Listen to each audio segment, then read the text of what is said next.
I'm changing locations and shit.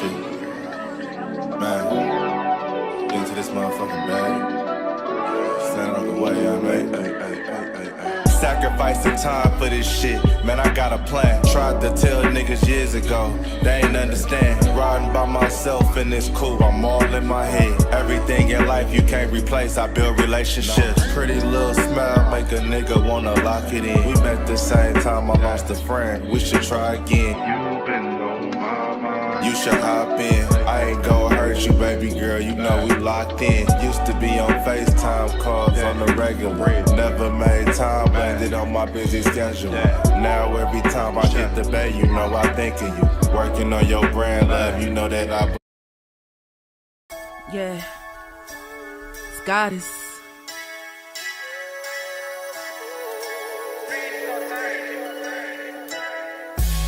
And I'm a day one type of girl. Ain't nothing wishy-washy over here. I don't jump around, stick to one side. Yeah, the silver, the blue, we got them in their feelings. That star on the field, come pay the D a visit. They say it's hatred, is it? I call it hate and simping. Cause if we wasn't that hating, they wouldn't be in our business. Listen, West Coast say the water tastes better. The fan base go harder, and all the ladies get wetter. Yeah, that's how it is when you straight reppin' for Dallas. We get it in the trap, and landlord tell us what's happening. No explanations in no shape, form, or fashion. When Henny drop the stats, ain't nothing else to be asking. Them numbers don't lie, that's why your argument dry. And we still got them rings, you got your eyes on our prize. Whether an eagle, a giant, or a commando, you in the parking lot crying, we in the Lambo, we stay in our bag, we run it up in the draft. You still talking about the 90s, so who's stuck in the past? Get off me, and I'ma need you 6 feet back. And we ain't hearing nothing till your team beat that. And we ain't scared of running, what you thought we bleed that? It's only one team over here, that's Cowboys, believe that. Yeah, this you got is the poet. Big up West Coast Cowboy, HTM Sports, and Landlord from Alabama. Y'all check them boys out. They don't play around with the Cowboys content. Yeah, and you know it's DC. Yeah, DC4L. 31 teams in the NFL. His system is designed to stop 25 teams. Shit, I need a linebacker that's over 200 pounds. I need a defensive tackle that you got to pull away from the buffet.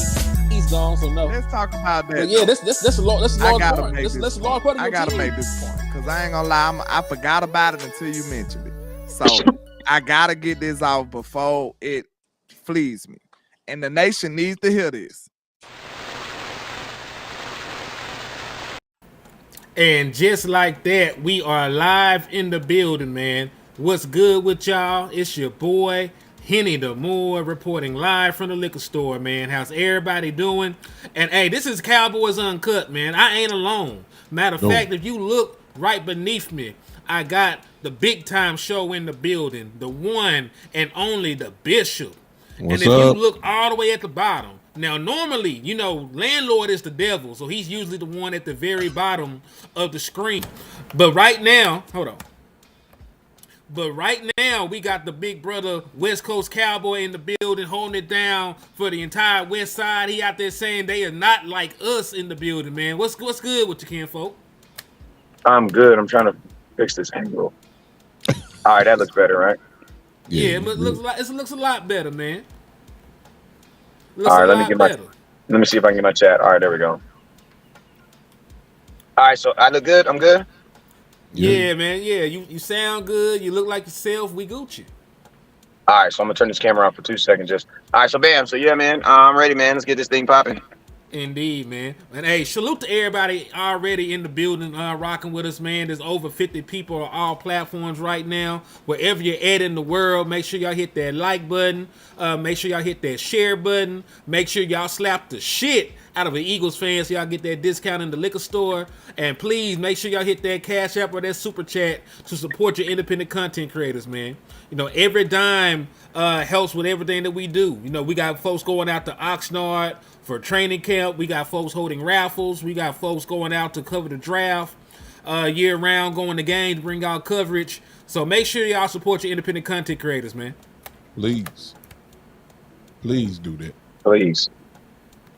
Indeed. So, hey, man, we got a lot of stuff to cover right now. So where do y'all want to start, man? Do y'all want to start with the fact that your quarterback is a free man, that they ain't R. Kelly him and none of that other stuff, man? Or do y'all want to start with some of these other things, man? What do y'all want to Honestly, talk I don't want about to. I don't to want to start talk off about. the show? I don't want to, out of respect for Dak Prescott, I don't want to talk about any case that we already knew was bogus.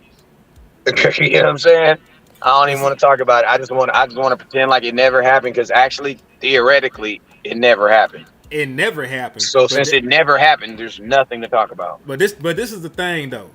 A lot of times when stuff like, hold up, my damn headset keep going out. My bad, kinfolk. Y'all bear with me. I got a little short and I'm trying to work through. Hold on. You good, man? I can hear. There it go. But yeah, my thing is a lot of time when there's negative news around people, it's super loud, right? It's super loud. Everybody's talking about it, and they always bring that up. But when they get acquitted, they get cleared. They're a free man. It's hush. It's silence. They don't want to apologize publicly or anything. So that's why I even brought it up, because people have been dragging my quarterback for months, acting like he's a freaky ass nigga like Drake, and that's just not the case. That's just not the case, man. So shout out to Dak Prescott. We're not even gonna cover it, but shout out to Dak Prescott. Real stand up Dallas Cowboy, real good human being, and I'm glad that they got that straightened out for him, man. Well, Yeah. I like to say something about it. Not covering the actual story. What I want to say is, this is a lesson to, or it should be a lesson to those that jumped and had Dak guilty when you first heard the news, public opinion and all that type of stuff. Don't be so quick next time that when you hear something, you automatically make them guilty. A lot of y'all, or it's a few Cowboy fans that owe that man an apology because you had him guilty as charged day one. And that's just the nature of people. But now you got egg in your face. I hate to say it like that, but let's call it like it is. Mm-hmm. It is what it is. So let's not be so quick until the full story come out. Let things fall into place.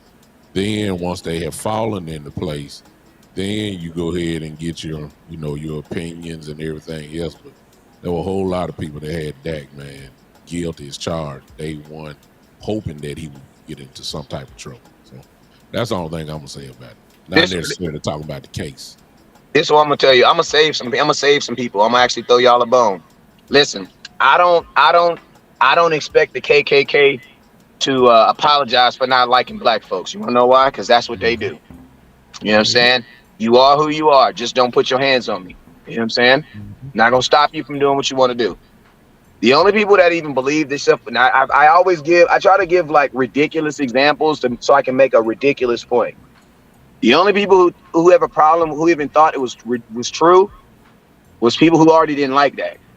So it's like the information was so uncredible, and the story was so like, let's just be real.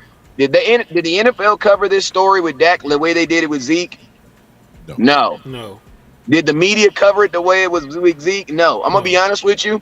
I heard about it. I only really heard about this on Cowboy content creators. Being honest with you, 105 Point the Fan. Yeah, you didn't really hear no people it be your own people eating you. Yeah, but I'm gonna just be real with you. The major networks didn't really pick this up. No, they didn't really pick. And I'm gonna tell you why. It's because for a major network like ESPN, it's not believable, bruh. Yeah. You know what I mean? It's not believable. Right. Like ESPN doesn't have a problem putting out fake stuff, but they're not gonna put out something fake that they're gonna have to apologize for. Yeah. Mm-hmm. If ESPN would have covered this, they would have been retracting some stuff today. No question. So that's why I be saying, like, Cowboy fans, some of this stuff y'all gotta like choose to be like, bruh, I heard a rumor that West Coast was smoking weed on the spaceship, and they then kicked him out, and he can't even go back to space no more. Yeah, the only thing true in that whole statement is every now and then I smoke tree. But bro, I ain't smoking on no damn space station. But guess what? If you don't like West Coast, man, I told you West Coast. He always try to act like he out of this world. I told you. Bruh, that stuff was so unbelievable, bruh. It was so the story. Like at some point, Bishop had a good point, but at some point you got to check yourself and ask yourself, why was I so easily? Why did I believe that so easily? Yeah. Why did I throw out 7 years of this kid never doing anything wrong? How did you just throw that out? Because listen, you can hate Dak as a football player, but bro, this dude kisses babies. His brother died of suicide. His mother died of cancer. He is the biggest. He's the NFL Man of the Year twice. Yeah. Like, what is there not to? Why? What is like? I can see when. Listen to me. And Zeke didn't have nothing wrong with him either. But Zeke was flashing girls. Zeke was a party animal. I get it. Doesn't mean he was guilty, but it made y'all story a little bit more believable. Oh yeah. But my question with Dak is, what in your mind made him you even think he was capable of doing something like that? Mm-hmm. Fact that you don't like him as a football player. And that is scary.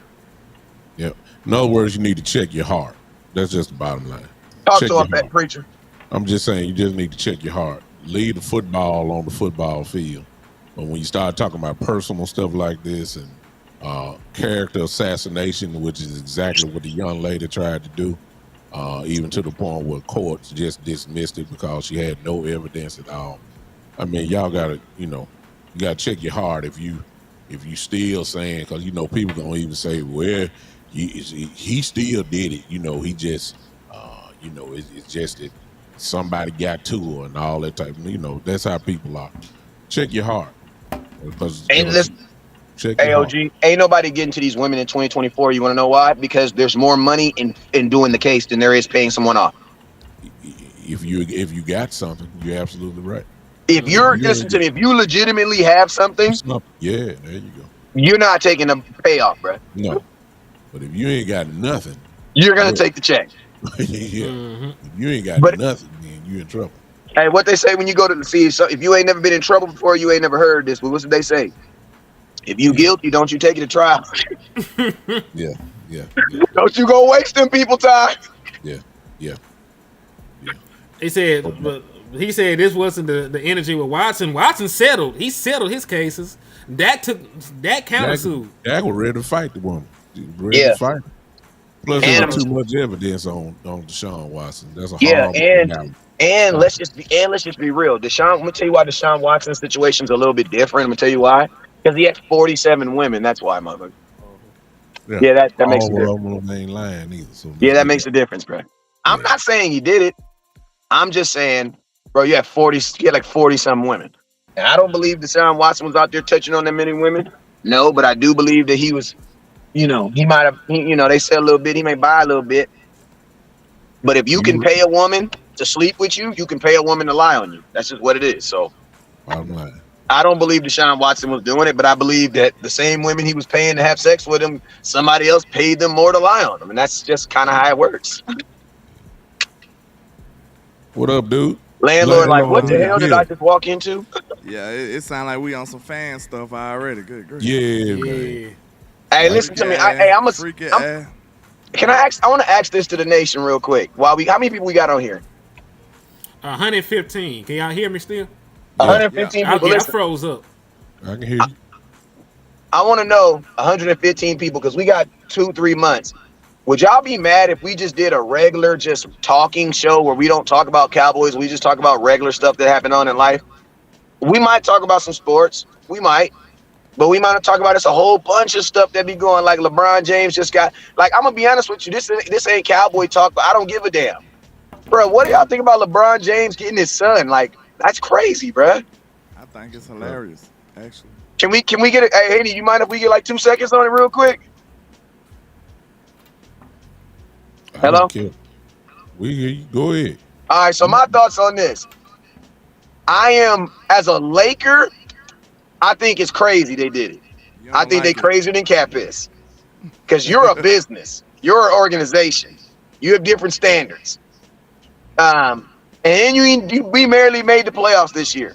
So I feel that, like, we could have done better as a player to get us in a better position to compete next year for a championship.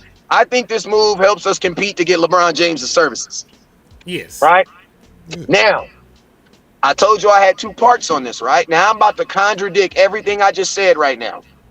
Because speaking as a father, LeBron James, father of the year, bruh. You get that. You get that. You did that.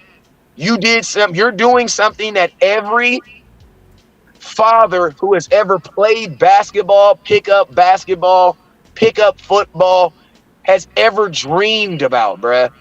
And that is playing with your own child. That's dope, really. That's like as a father, I tell him, bruh, F the world. If you can do it, bruh, you only got one life. Hell yeah, I do it. Hell yeah, I do it. I respect it far as like you said, as a father. Yeah, the father. But you know, from a sports fan, Jerry Jones just brought in his grandson. What y'all mad? Yeah, it's a little eerie. Yeah, we mad. We didn't like him bringing in his son. Shit, Steven. You know what I'm saying? we beat with Steven right now. The only problem with nepotism is. Oh, and that's what it is. That is what it is. Is there or was there a better candidate? That's the biggest question. For sure there was a better candidate that should have been there. And then the people that don't have a problem with it, I get it. It's a nice, heartwarming story. But you know, this is a sport. This is a competitive sport. And in a competitive sport, you should be what? Competing for the position. So it's no way possible you can make this out to say, okay, he was the most qualified. You see what I'm saying? This the same type of ideology that'll keep you from getting a job. I want you to know that. So if you support this, it's the same shit. I just want you to know. Hey, but you know, I'm gonna tell you, you know who really gets screwed over, landlord? You know who gets screwed over the most? The kid who was supposed to get drafted to the Lakers who didn't. Mm-hmm. Yeah. That's what I'm saying. Is if you support the unfairness, you support an unfairness. Because listen, that's the same type of situation that kept you from getting a job that you was more qualified for. But you didn't get it because the supervisor or the boss brought in somebody that he grew up with or somebody's son that he grew up with. Mm-hmm. And you really went to school for it. You did everything that you supposed to did right to get the job. But guess what? You wasn't his friend, so you don't get the job. I mean, congratulations. That is what it is. But what Wes said, the key point, they drafted Bronny James so they could have LeBron James. And the Lakers are not a playoff team at this point in time without LeBron James on their roster. So if LeBron James walks off that roster right now, they're worse. We're worse. They're a much worse team than the team that just lost. You can have Bronny James learning under his daddy on the bench, and then you can go out and you can sign some veteran players in free agency to improve your team. But you can't go out there and try to make your team better without LeBron. At this point, LeBron is, and listen, that's one of the things that is holding the Lakers back. AD was supposed to have been the heir apparent on that roster. LeBron was supposed to take a smaller role as he got older, and AD was supposed to blossom into the number one option and superstar. That never actually occurred for them, so that's why they're in the situation. If LeBron James still wasn't the best player on the roster, he might not have had the same cachet to make this move happen. But AD can't even stay on the damn court half the time, so they got to do what Bron says, and that's the issue. The person in power that makes the kind of moves with the nepotism, are you a better franchise or a better team without them? Like, I understand your point because it's very fair. Like, they put somebody in position because that's their dog, but if you don't make me happy, I can get him and go somewhere else, and we can make it work there. Like, were the Los Angeles Lakers competing for championships before LeBron got there? Like, in between, after Kobe, right? Kobe last title was like in 2010. That was our last title outside of the fake one that we got in the bubble that don't nobody even remember we got. Yeah, a decade. The only reason I remember we got it is because I remembered Dwight Howard ugly ass crying. Yeah, and Shaq clowning his ass. Yeah, so and that's the thing. It was a decade. And it wasn't like they were slowly getting there. They weren't even making the damn playoffs. You know what I'm saying? So I understand why they were willing to make the move. Now, everything y'all said is fair. Like, it is nepotism. It wasn't fair to the other young guys that should have been drafted in their place because there are better prospects than Bronny James. Because he got pushed. Because think about that. That kid got pushed back a spot. Yeah, like he might not even he might have to be a walk on somewhere. He might be an undrafted free agent when he should at least been a second round pick, right? And that's the domino effect. There's somebody is going to be an undrafted free agent because Brendan James got picked over somebody else. Can I ask one question about it? That's a good point. Hey, that's a really good point. That's a great point.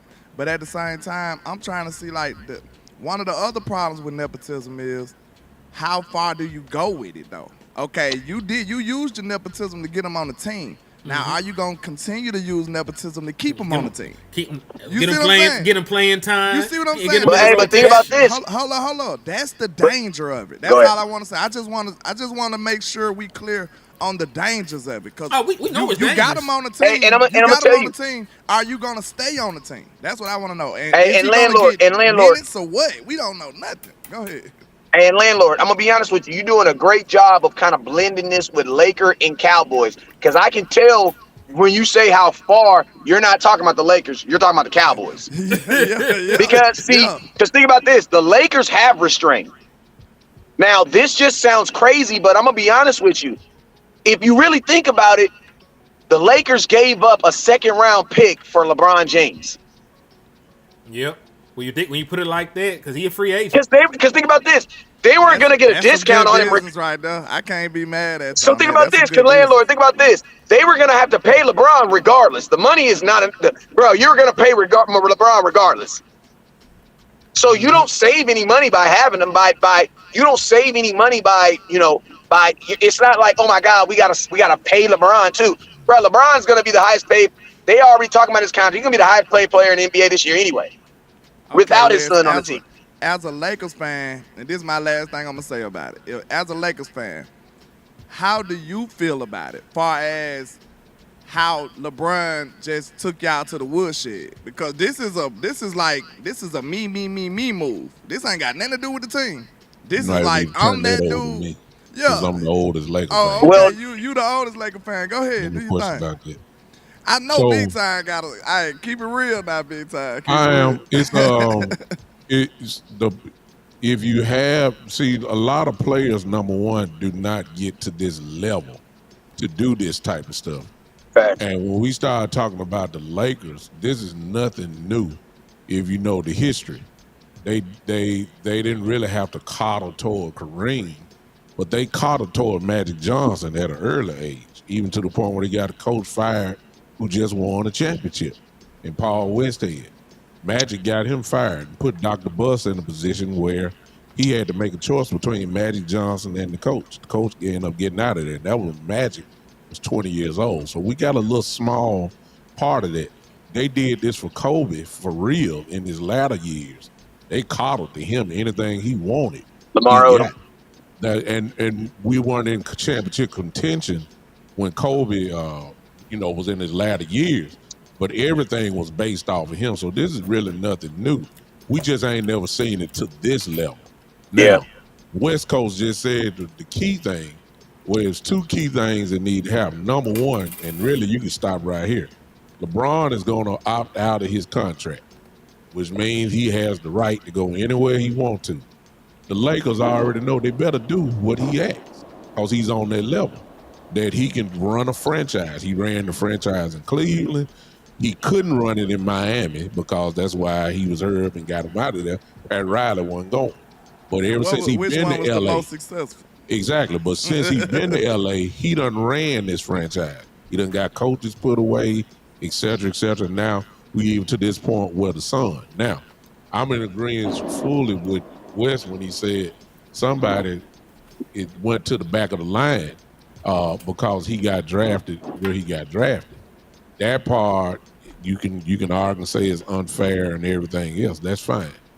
But because this man is not going to opt in with the Lakers, he controlled this whole thing narrative. The part that y'all probably don't know was this. Even though we knew he was going to go to the Lakers, they said right before the draft started that Rich Paul called all of the teams and told them, do not draft him, because if you draft him, he's going to go play in Australia. Yep. So you're going to be wasting time picking him. Now you got LeBron who already said he wanted to play with his son. Wow. Now you got the agent who put the ultimatum out to every franchise, say, just in case y'all thinking about choosing him, don't do it. Don't test us, because he already a millionaire anyway. He already a millionaire, but already. So the money ain't no issue.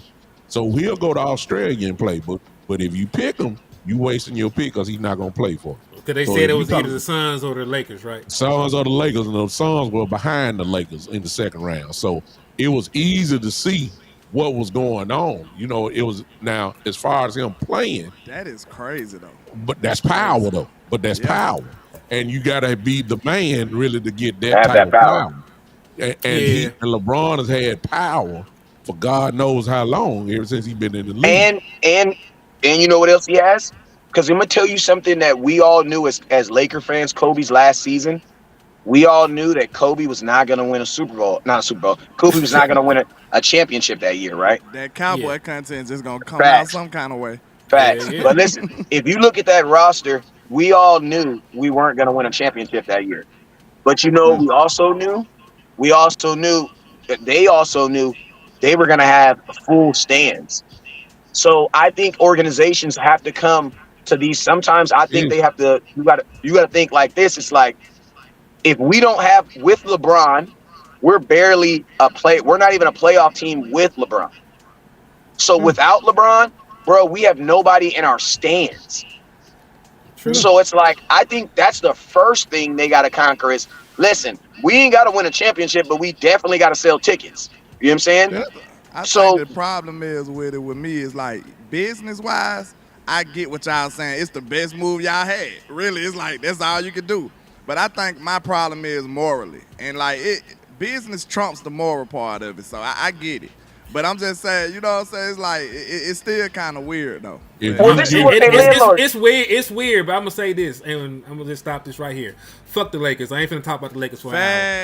Hey, but let me, I got to say this last point, though. Listen. Go ahead. If the Lakers, the Lakers' intentions we could just be also miscalculating their intentions. Because listen, he plays point guard, shooting guard, right? If the Lakers go out and get a veteran point guard, shooting guard to mold him and him play under, that's different than just drafting him and just dropping him on this team. Because he's gonna play anyway. So Wes, is he gonna be on the team? Like, he doesn't have to be on the team. He doesn't have to be on the team. He don't have to be on the team. He can play in the G League. That's what I was going to say. He just has to be in the organization. And I'm going to be honest with you guys. The NBA is different than the second round pick in the NBA is damn near like a fifth round pick in the NFL. Yeah, you're going to play in the G League. Like, you're getting drafted to play in the G League. All right. So, Wes, you sent me this earlier, man, in regard to the Dallas Cowboys wide receiving room. Now, notice something about this picture. Y'all got CeeDee Lamb blurred out like he a hidden character on one of those old fighting games and shit. You know you gotta unlock him. You gotta unlock CeeDee Lamb before you can even play with that man. Hey, Henny, imagine starting the 2024 season on Madden and they tell you that's your wide receiver core and you gotta unlock CeeDee Lamb. That's some bullshit. I ain't playing with him. I'm sorry. I'm not playing with the Cowboys with that. Yeah, I'm finna go get the Eagles or some shit, man. I'm gonna go because think about this. Brandon Cooks is now your number one. Brandon Cooks is now your number one.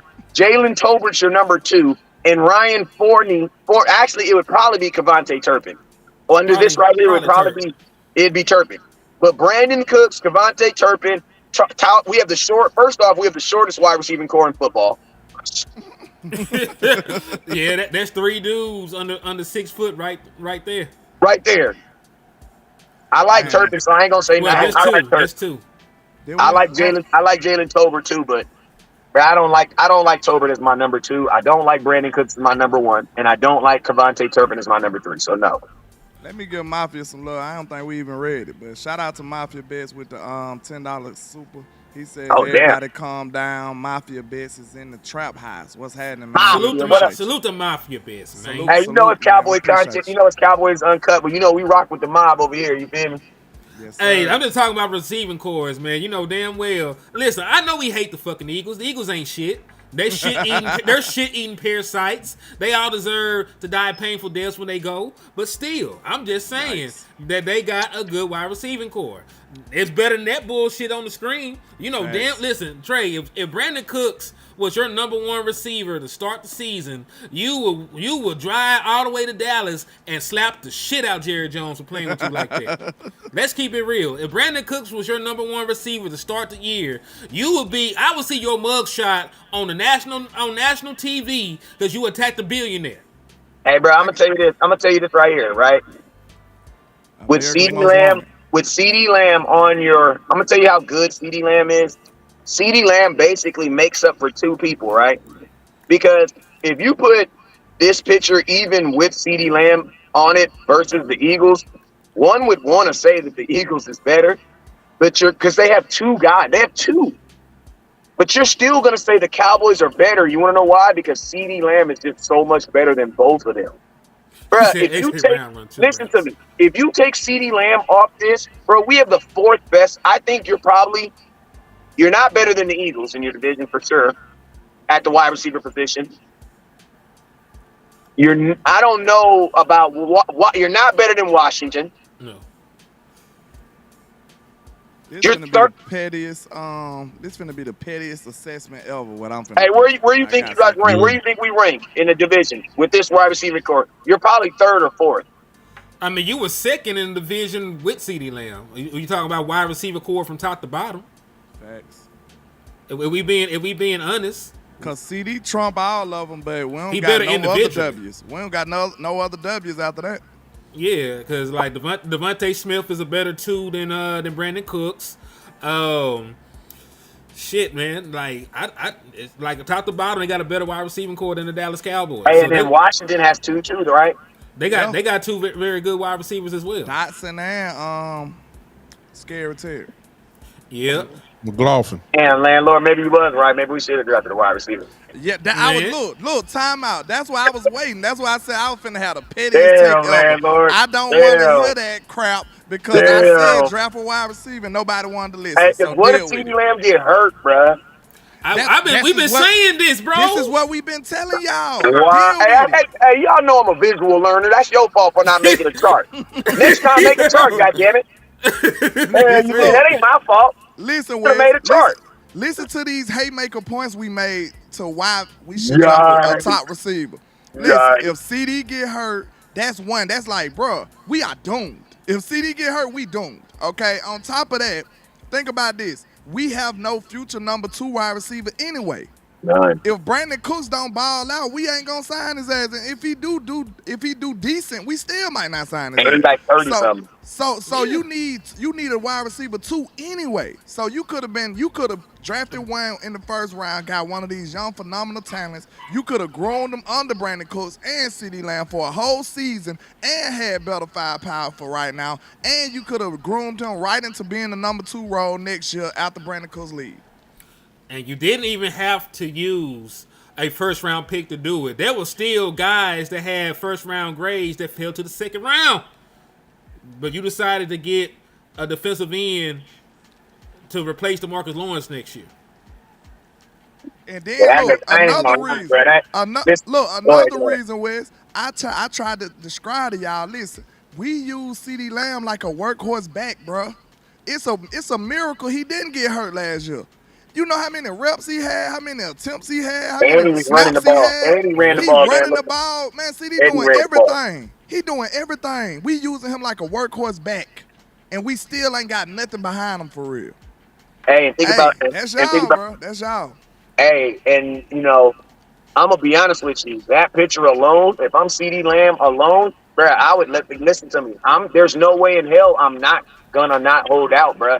Because there's no way you can believe in that as a Dallas Cowboy. You have a quarterback that's about to be paying. You want Dak making $50 million, $60 million throwing to them dudes? Man, hey, reason why I ain't saying nothing because it's simple. If this is what we rolling out with, we might as well get ready to be drafting in the top 12. And that's all it is. I mean, hey, if you think this is bad, I got something for y'all. That's bad, right?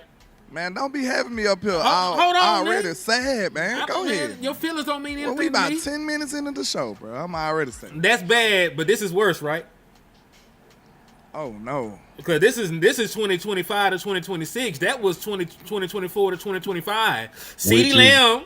Yeah, CeeDee Lamb. This is 1 year away, Bishop. So you are. And we got the audacity not even to pay CD after we just showed you how terrible that is. Which is the reason why we should have drafted a wide receiver in this draft that just passed. Because remember, all three of these guys that I blacked out are free agents. You ain't gave CeeDee Lamb a contract yet. CeeDee Lamb is a free agent next year. Brandon Cooks is a free agent next year. Kevontae Turpin is a free agent next year. He only signed a 3-year deal coming out of the UFL.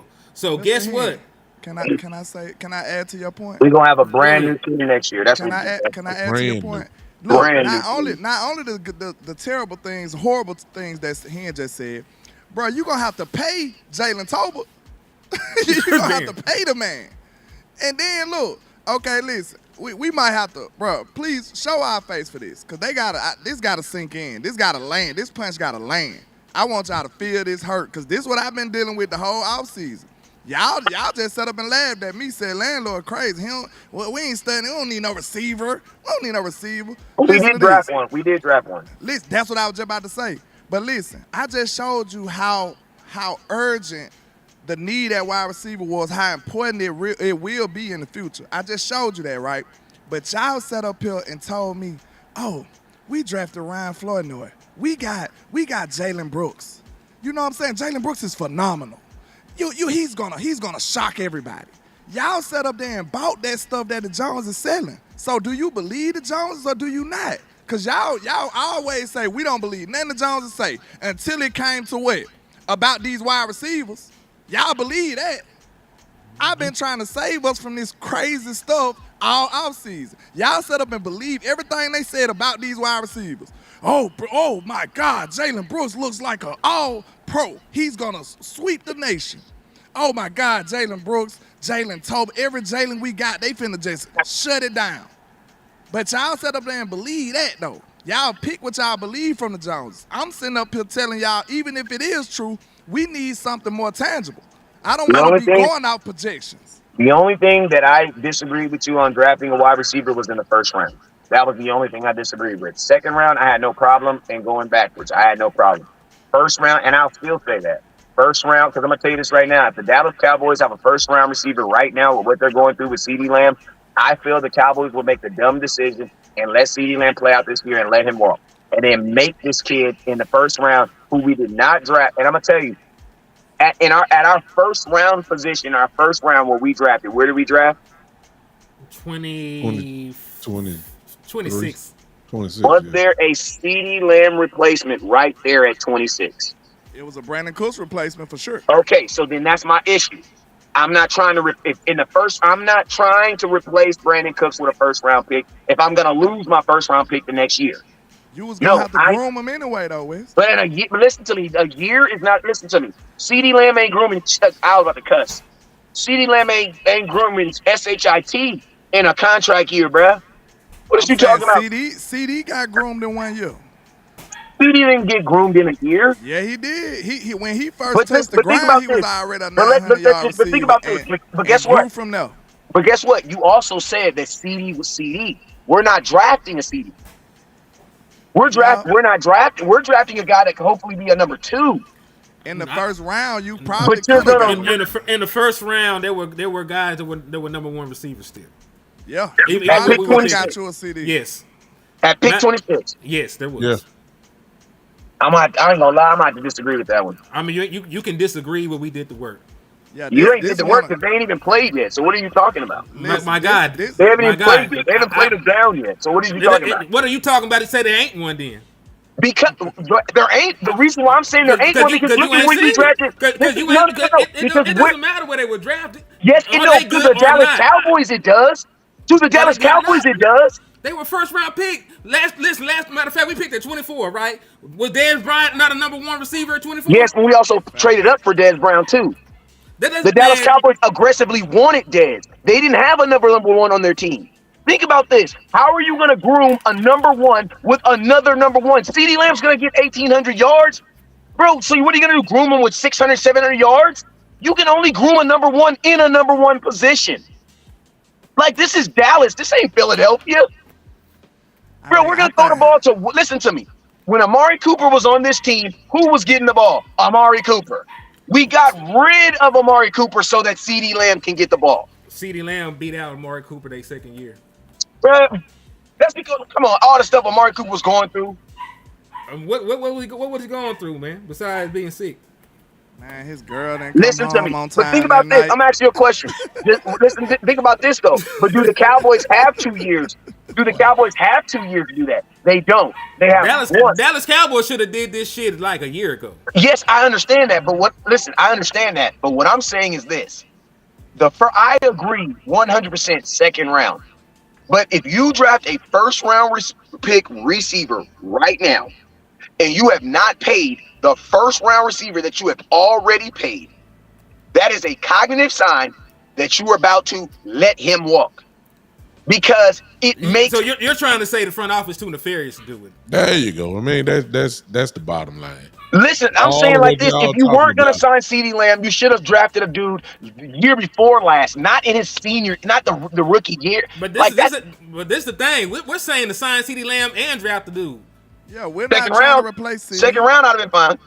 But see, you could have, if you knew you needed a guy to grow with CeeDee Lamb, you could have locked CeeDee Lamb up for 5 years and had this dude for 5 years on a rookie deal. On the cheap. That's another big reason why we said draft a wide receiver. The wide receiver market is going. Listen, hold on.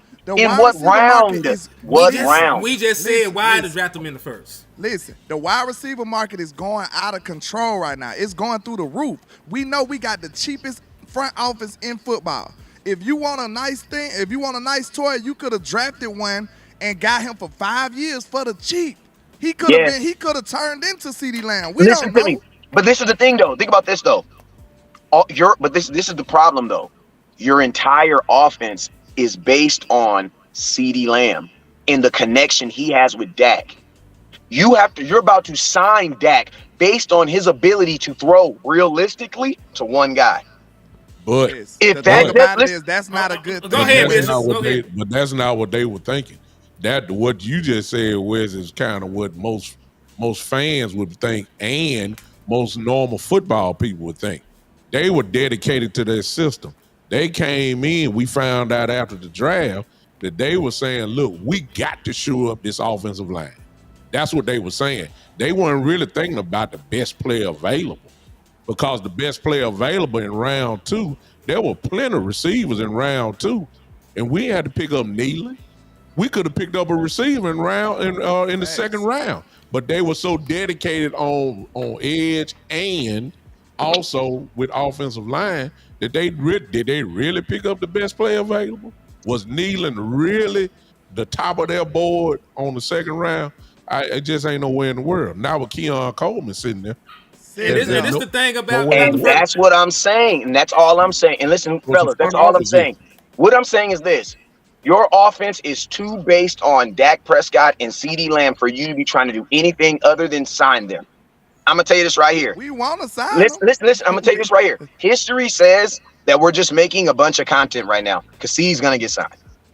Yo, see, we're not. He's gonna get signed. We're not trying to not sign CeeDee Lamb. See, what you saying is absolutely correct, but I just want you to understand that that's not a good thing. Because listen what you're saying.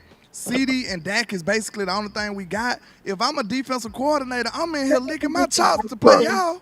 I'm finna take them away. That's what I'm going to do. And then y'all going to be crippled. It's nothing you're going to be able to do. That's what the good defensive mind's going to do. That's why we sitting up here like, listen, bro, we need more than just CeeDee Lamb. Stack the deck. But I'm going to tell you. Just CeeDee Lamb. But I'm going to tell y'all this right here, though. In order to have that cost. And the number one thing that we all know is Jerry's not going to pay for that. And paying, but fellas, paying for it is still paying for it in the draft. Draft picks aren't cheap. A first round pick is they cheaper than the $30 million these wide receivers getting. I believe that, but guess what? The Cowboys aren't looking at it in that sphere. They're looking at what is cheap in general. They're incorrect. They shouldn't do that. Yeah, that's and I agree. That's why I said I would not have agreed of them drafting a wide receiver in the first round. I wouldn't have agreed with that. Now in the second round, absolutely, especially with all the talent that was there in the second round. Yeah.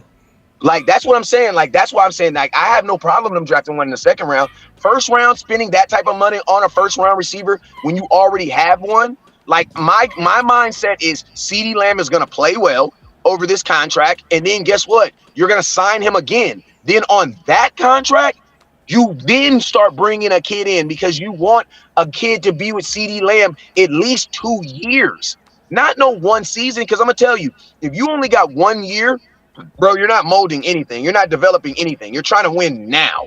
You know what I'm saying? They could have solved that. They could have solved all move. that by drafting a receiver in the second round. You got Thank you, and that's all I'm saying. That's all I'm saying. You didn't have to worry about a contract with that guy until another 3-4 years. You could have did that.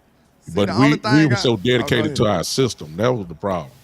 The only thing I disagree with y'all with the second round is, like, I think y'all talking more of the idea, like draft a receiver in the second round. We talking about, like, it was guys in the first round. Like, we can name their names. So y'all would have been waiting on somebody. We talking about it was this guy. Yeah, but we already got a guy, though. We already got a guy, though. We got one guy. But my question is this. My guess question is, you're going to draft a dude. Think about this. Also, it's also about utilization. Like, if I go buy a Lamborghini Haran fire car, $250,000, my lawyer got one. He only got him. If I get that car, I'm only gonna be able to drive it when it's me and my lady. That's it. How often is it just me and my lady? Not very often. Why? Because I got 3 kids, right? So think about this. The Cowboys also thinking, we invest a first-round pick into a number 2 receiver who gets us what? 800 yards, 6 touchdowns. Do we want to pay that much for that? How do you know they only get 800 yards? Because go look at what number 2 receivers get in Dallas. Go look what your number 2 receiver got last year. And let's just be real. With CeeDee Lamb getting 1,800 yards, which he should get this year, how much more yards can a number 2 receiver get? And you got to remember, Dak favors the tight end over everybody. Everybody's already expecting that Ferguson is going to have another step-up season. So think about this. If Ferguson just adds 300 yards, he's over 1,000 yards. Damn near. He's touching 1,000 yards. So now you have 1,000-yard tight end and 1,000-yard, 1,800-yard wide receiver. Like, bro, when are you really throwing it to your number 2? And I'm going to keep it. Right there. Timeout right there. Listen. Look at what we did, and we started slow the first 5 weeks. We could have did it. Yeah, a number 2 receiver don't help you in there though, because Tony Pollard scored 2 touchdowns in 5 games. So I'm talking about that yard distribution that you was just talking about. We could have did it in them 5 weeks we were struggling. We probably could have still made that work throughout the whole season. It probably could have still happened. And you also forget the reason that CeeDee Lamb got as many targets as he did. Nobody else fucking won. You can look at the numbers. Yeah. Nobody across the board outside of Jay Ferguson won. CeeDee Lamb was the guy that got open in a pure progression offense. He got open first and he won. So he got the ball. And they made sure to do that more often as the season went along. So do we think that's gonna happen less next year?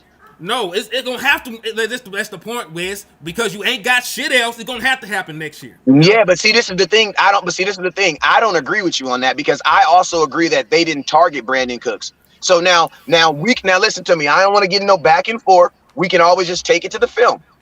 We can set up a time where we can go over those 5 games and we can look at the film. I don't want to do the back because I think the film is because I'm gonna tell you. Go look. Listen, you're gonna bring the film all 17 games because I'm looking at the no. But listen, we're only talking about. Time out. We're only talking about the first 5. No, though. He brought up the first 5. I'm talking about but guess what? But guess what? Brandon Cooks ended up being your second touchdown getter and second in targets. So they figured it out at the end of the season.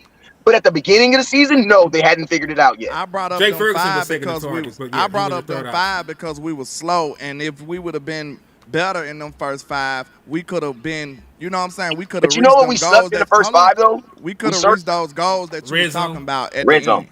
end. We sucked in the only thing that we were hurting the most in the first 5 games, like Henny just said, was the red zone. Yeah, we moved the ball at will in between the 20s. But my thing is this, man, because listen, y'all make good points. Y'all make great points. But my thing is this, man. We know Mike McCarthy and his background and his pedigree and what the hell he's going to end up doing. he's still gonna listen. He's still gonna throw the damn ball. That's who he is. That's what the hell he's done. I think they'll be better at running the ball when they decide to do it. But the man he's gonna throw the fucking ball. So why not give Dak Prescott better weapons when he chooses to do so? That's my only thing, especially when it's a position you need. We got 3 free agent wide receivers right now that you plan on being big contributors to your team. You should have, and listen, you should have been assigned CD Lamb. So I'm not even thinking about that shit. Get the deal done with CD. But you still, even if you didn't get CD Lamb deal done, you still needed a Brandon Cooks replacement. You still needed a damn Cavante Turpin replacement if you ain't gonna sign them boys back. And listen, your tweet back there. And that's pretty much the entire thing. The Dallas Cowboys could have did all this easily. They could have signed CD Lamb. They could have signed CD Lamb, and they could have drafted a wide receiver that had him cheat for multiple years and paired them boys together. I want to ask Flip from Texas something, because he always be dissing wide receivers like wide receivers just don't matter. This is what I want you to see. The teams that were successful in the league last year, if you look at the Chiefs, right? The Chiefs didn't have all them receivers, did they? They had Patrick Mahomes, and they had an elite defense. Sir, do you have an elite defense? Are you confident in your defense holding people down and not giving up points? You don't even got a defensive tackle. Okay, you can't do like them. You can't be like them. So you need another way to be successful. What's closer? Which one you closer to? An elite defense or a phenomenal offense? Yeah. You can't just draft a defensive tackle and he just be honestly phenomenal. You're closer to both. Be honest with you. No, listen though. Which one harder to acquire though?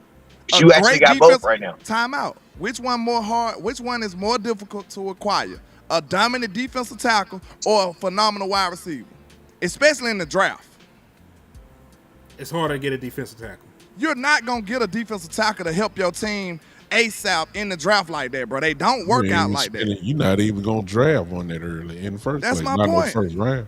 So you could have went crazy with a receiver in the first round, bro. That's what I'm telling you. So listen, when it comes to it, listen, our problems are customized. We trying to figure out what's the best way to maximize the team we got for the Cowboys, not for everybody else. Because these other teams, if you look at, I just gave you one example. The Chiefs, they got an elite defense. Do we have elite defense? No.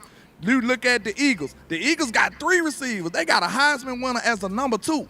Look at the and you beat them. And you beat them every year. You drop because you got Dak Prescott and you got a your offense. And look what your defense and look what your defense does to the Philadelphia Eagles offense every year. Look what they do. The Eagles lose because their defense was sorry. the Eagles didn't have a defense. They had an offense. They receivers was going crazy. But look what our defense does to their offense though. But listen, you know this the problem. Our problems is not gonna show. Our problems is not gonna show in the regular season. We talking about against the best teams. We trying to defend the reason why y'all be sitting up here mad in the playoffs. Because listen, I'm telling you right now, if you supporting this one receiver crowd, if I was a defensive coordinator, bro, that is easy work. If you going up against the best defensive coordinators, bro, they go, huh? He talking to somebody. If you going up against the best defensive coordinators, bro, do you know how easy that is to shut that down? Oh, you don't know?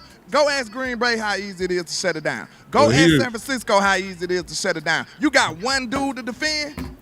Well, here's my question, though, landlord. I guess I'll push back on you just a tad. Let's do it. If you go with the receiver in the first round, which I wouldn't have been mad, but we did need offensive line help. Why did you need offensive line help, Bishop? At left tackle. Yeah, why did you need offensive line help? Bishop? Because they messed up from the year before. That's all I wanted you to say, because they messed up. Because he messed up years before drafting with Lesko and Richards and all that. But here's my question. There were a lot of left tackles in the draft.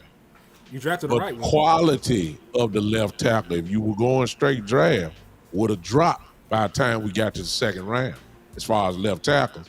And then it would have been a presumed starter. That left tackle would have got in. So were you willing to sacrifice getting another killer at wide receiver and having somewhat of a left tackle that's a little bit better than Lesko and Ball, just a little bit better, and Richards? Are you willing to drop? Because the talent level dropped off at left tackle by the time we got to our pick in the second round now. So you make up for it. You make up for it in the receiver position. Yeah, you get them 2 receivers. You talking about a 5,000-yard quarterback. Yeah, probably 40 some odd touchdowns. But if he ain't got no left tackle on their blind side, that's equal. In other words, we don't know what Guyton will be yet. We figure he gonna be good, but we know that the talent level. Can I say something off. first on that, Lord? Go ahead. But we know that the talent level dropped off for the left tackle position by the time we picked in the second round. So that's why I'm asking you: were you willing to sacrifice the quality just in order to get more quality at the wide receiver position? We still sacrificed the quality because we didn't draft a damn left tackle. We drafted a nigga that played right tackle, and we're gonna move his ass to the left side. And we're hyping this. But we've been good at that though. We're hyping this shit up. Never seen him play the position just because everybody speaks glowingly of him and he's a Dallas Cowboys fan. Yeah, but I'm gonna tell you this right here though. Hold on, no, because you can't do that. You can't do that because the last time the Cowboys, it don't matter. The last time the Cowboys did that, it was successful. It doesn't matter. So, yes, it does. So what? They struck Orr one time. Because you they struck Orr more than one time. Zach Martin was not a guard in college. What are you talking about? We're talking about tackle. I don't give a damn about that. Okay, but this is the thing, though. You can't say that because the Dallas Cowboys have done this with almost every position. The Cowboys have never – the only position that they've ever drafted that played their true position in college was Tyron Smith. Tyron Smith was a left tackle at USC. Smith, he was a right tackle. Oh, thank you for even correcting me and proving my point. So you mean to tell me that do you think he's good as Tyron Smith, nigga? I don't want to hear that shit. I'm not saying he is. He doesn't have to be. Yes, he does. He doesn't have to play be. Left tackle. Yes, the hell he does. The switch no, he doesn't because Tyron Smith didn't even play 17 games. What are you talking about? They didn't play 17 games back then. That's what I'm saying, but that's what I'm saying right now. So yes, you do get upgraded because you got to think. Listen to me. Man, your second receiver. No I don't know what you're think about this. Your second receiver. If you're throwing the ball to your second receiver, that means your first receiver's covered, bro. That's more time you need to get to them.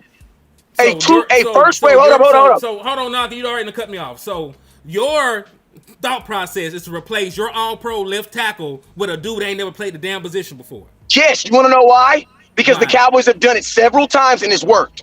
Just because you go back to the well. And I trust them when it comes to offensive line. Yes, okay. I trust them when they come to offensive line. We're not talking about quarterback. We're not talking about receiver. Let me ask you a question. What happened the last time they switched somebody and moved somebody position? Tyler Smith? Oh, he's doing pretty good. Yeah, and Dak Prescott got his fucking hand broke.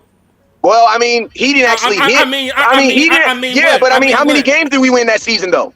How many games? So you're gonna blame? Wait, time out. Time out. It was his assignment. You're gonna blame a rookie? You're gonna blame a rookie for getting? Yes, because guess what? He wasn't ready. And that's he wasn't ready. Okay. That's my issue. Okay. Are you gonna let me talk or not? Okay. So I'm gonna ask you this. So I'm gonna ask you this question. So you're mean to tell me? And you know what? And guess what? And we rebounded from that. Dak missed 5 games, and we still went to the second round of the playoffs. Yeah. And we went to the second round of the playoffs. And they moved his ass right back to guard. Too. And they moved exactly, but guess what? He's been He's been a Pro Bowler in 2 positions as a guard. And he was an All-Pro. And he was an All-Pro as a what? He was All-Pro guard.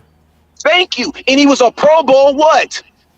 Thank you. Pro Bowl as a left tackle. He did not make a Pro Bowl as a left tackle where you're saying thank you. He made the all-rookie team. What did he make the Pro Bowl as this year? A guard. And what did in his rookie year? He didn't make a Pro Bowl. Well, we all know he played well enough. That man had about 12 penalties and like 7 sacks. He played better than what the hell we expected. Like, we ain't finna just sit here and act like that man was a phenomenal. And then think about this. You have Zach Martin, who was what? Zach Martin got switched. But this is the thing. At the end of the day, the Cowboys have had way more success at offensive line than they have ever had at any position in Dallas. Any position. Name me a position that they've had more. So first-round wide receivers ain't work out for the Dallas Cowboys, what you trying to tell me? Bruh, what I'm telling you is this. No, they don't. Plenty of teams pick wide receiver in the first round. They don't do a goddamn thing. Bruh, listen to me. I'll tell you this. We ain't never had no first round. You ain't never had no what? This is Cowboys Uncut, people. Let's get it. They done, let me hell go no. back. Bring Cuz back. Bring Cuz back. They done took my cousin out here, man. Hell no. This is Uncut right here, man. Yeah, John. I'm good. These my guys. Don't worry about me. Long as you could be in it, but don't be a part of it. You all right. I ain't worried about this. These my guys. Where you gonna find this at? You ain't gonna find this on nobody else's channel or ESPN. No. You ain't gonna find this, it. landlord. This is real disagreement. This is real real let me ask you this. battle. So let's just say, for instance, Kenyon Coleman was there, who I loved, who I would have loved to have. He was there. He was there. Would you rather have Kenyon Coleman and have Chimu, whatever his name is, Adoga at your left tackle? Or would you rather have a quality left tackle stay with Brandon Cooks? Do we have quality left tackle? We don't even know if we got a quality left tackle. You see what I'm saying? We drafted the right. We drafted the right tackle. But I'm saying we know that we already know what Cheeto is. We know what he is. You trust that? That's what I'm saying. Rather than give him a killer. Listen, I understand your question, but I think you don't understand where I'm coming from with the way they operated. All they had to do is sign Tyron back to me. Bingo. Like, sign Tyron back. And then now we can go receive. That's what I was going. That's what I'm saying. It was mismanagement all around, Bishop. So when you ask that question, you put me in because you making it like I agree with that. I don't agree with that at all. I wanted to keep Tyron. So if we would have kept Tyron, we would have kept Tyron. We could have got us a firepower wide receiver ASAP. Bingo. So that's the thing about it. You see what I'm saying? It's mismanagement more than one area. It's not just they didn't draft a receiver. It's that they didn't draft a receiver and they didn't draft Tyron Smith. And then for the people, hold on, Flip. I got something for Flip, and I made sure I went and did that because I want to be thorough with this. You keep talking about name some receivers. Bro, it's plenty of them that I believe in and that we going to see if they actually pan out. Look, Keon Coleman is one that I would have took. Just one. Adrian Mitchell is one that I believe in that I would have took. You Leggett. got Polk right there. You got Leggett right there. That's four names right there. That's four. That's you see what I'm saying? But you keep talking about name them. Bro, you will see. You will see. Yeah. And they don't. Look, I don't care if they went deep in the first round. I don't care because I believe in them. I know what I know what my scouting eyes told me. And I said, if you put them boys, if you would have put them boys, Worthy went a little bit before us, I think. No, he went after us, didn't he? Oh my God. Oh my God. So look, I'm telling you right now, if we would have got any one of those guys and you pair him with Dak Prescott, you would have loved your results. That's all I'm saying. You would have loved the results. Yeah, cuz. That's all I'm saying. I would have loved to have, because if you going trendy, I also believe that you really was supposed to try to copy. I ain't gonna say copy, but I'm saying the two number one wide receivers on your same team works. I said that on my show plenty of times. Go ahead, it ain't no one wide receiver and then your number one and then a number two. No, Philadelphia got two number ones, Devontae and AJ. Miami got Tyreek Hill and Waddle. And Odell Beckham. And Beckham. I mean, these, Washington, Malik Washington. I mean, come on now. I'm saying a lot of these good teams got two number ones, a 1A and a 1B, if you want to say that. And then everybody, if you want to get trendy, everybody's stacking the deck. Do you know what I'm saying? Yeah. Stack the deck. This ain't me saying I don't believe in Tobin. It's just me saying that I feel like we could have boosted up our wide receiving core. So listen, it's like this. Let's say in my head, I'm projecting if we would have drafted one of those people I named, we probably could have took this wide receiving core up like 2-3 notches, maybe 2 notches. Yeah. With Brandon Cooks and Jalen Tobin, I probably feel like we going up only 1 notch because they're going to be in the second year. I'm not saying they not going to be good. Listen, all my concerns, this is what I want people to understand. All my concerns that I'm stressing out to y'all, I'm talking about the boss fights, bro. I'm not talking about the regular season. I'm talking about when we going up against the best defensive minds in football. That's what I'm talking about. I'm talking about that. That's my concern. Because people don't really get it. They thinking I'm I just said we going to win 13 games. I think we going to win 13, 12, 13, 14 games possibly. But I'm talking about when we get to the boss fights, bro, that's when it's going to matter. Because West Coast just told you, We do most of the stuff through CeeDee Lamb. Do you know how easy that is to stop to a great defensive mind, man? They're gonna embarrass us if we go in there like that. Yes, but I'm gonna tell you this right here. You were totally misusing what I said, because I'm gonna tell you this right here. I'm just telling you what you said. Yeah, exactly, but you said it out of context. What I was saying is this. I was saying CeeDee Lamb as a whole. I was saying CeeDee Lamb in the whole as a wide receiving core. When you go into an NFL game, you're not going in to stop one guy. You are going in to stop the pass offense.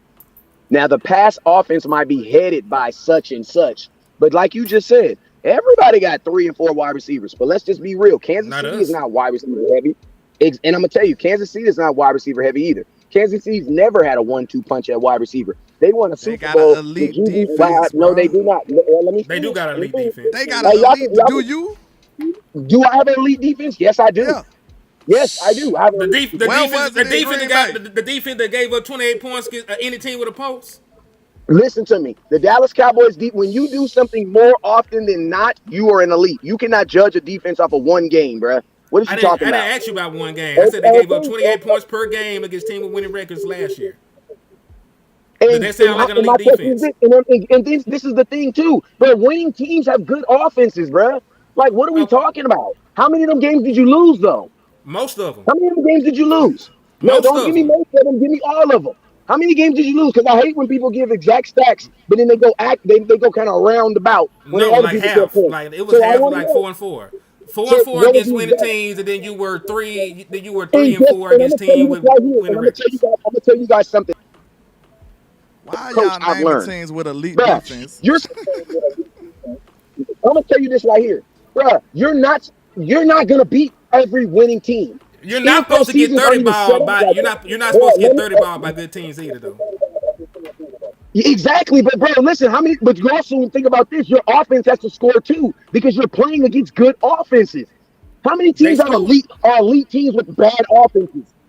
Bro, if you're playing a top team with a winning record, there's a really good chance that they have a really good offense. Believe it or not, KC offense wasn't that good until the playoffs.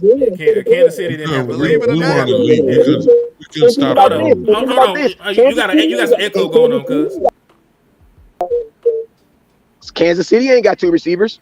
Kansas City got a kid named Rice and a tight end. Elite defense. That's what Kansas City got. They got these. And the Dallas Cowboys got the same defense. No, they do not. They don't. They have Hell no. They have a defense that can stop the run.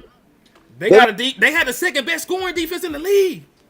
That can stop. They DB gave up but bro, nobody cares about that. But they care about, can you stop the run in the defense? They stopping the run and they stopping people from scoring. They ain't giving up points or that. We're not the same, if you can stop the run, think about this. Listen, and you just talked about that. The Kansas City defense did not give up 30 points against an opponent all year. 0 games with 30 points. They're good. So they're better defense than us, right? And I'm not saying, listen to me, I didn't say you had to have the best defense in football. The best defense in football was the 49ers. Did they win the Super Bowl last year? No, they did not. And they win a lot. Their defense actually gave up more. Okay, but think about this. The best defense in football actually gave up more points to a different offense. That wasn't even the best offense in football. So yes, people do have bad days. But this is what I am saying this. Bruh, in the playoffs, 3 receivers don't give a damn about that, bruh. You got to be able to run the ball and stop the run. Everybody wants to be like can I just say this? And I promise you, everybody wants to be like everybody else. You know what Kansas City is? Kansas City is themselves. Miami can do whatever the hell they want to do. But guess what? All that stuff, what did they do in the playoffs? Baltimore, all that, what did they do in the playoffs? What was all that throwing high pass offense? All that crap goes right out the window. The Dallas Cowboys, forget this, man. I'm getting my hats back, goddammit. It's about running that dang football. So we got to be able to run the ball and stop the no-name ass niggas. You didn't even invest in your run game. Them sorry ass motherfuckers you got, you gonna run the ball with them? You ain't got no defensive tackle. You barely got linebacker, but you finna stop the run. Exactly. Exactly. But you gotta improve that. What are you talking about? You got an echo going on with. We can't even hear you though. The Cowboys brought in Eric Kendricks with the thought that he's one of the highest rated not even run stopping, but you know what I'm saying? He's a, you know what I'm saying? That's what you brought in Kendricks to help you. You're not thinking that you're going to get worse. And I'm gonna just tell you, if you were brought in Kendricks solely for his athleticism, you would have got a different linebacker. They brought in Eric Kendricks right now to identify and help them stop the run. That was the 100% reason why they did that. Also, Mike Zimmer is a coach who has had a what? Now I'm gonna tell you, Dan Quinn was also I don't understand how Dan Quinn couldn't stop the run considering he's a defensive tackle coach. I don't understand that. I will never understand that. He had a personnel. He had no defensive tackles or no linebackers. Well, think about that. You still got the people be like, Dan Quinn couldn't stop That's the what run. we telling. Listen. This the whole thing about it, man. Y'all keep talking about all this general football shit. We understand that. Well, you got to stop the run. You got to run the ball. But when you customize that to the Cowboys, bro, we're not capable. We just not. We don't have defensive tackles. Hold on. But a wide receiver doesn't help you that. You need another shot. You need to win another way.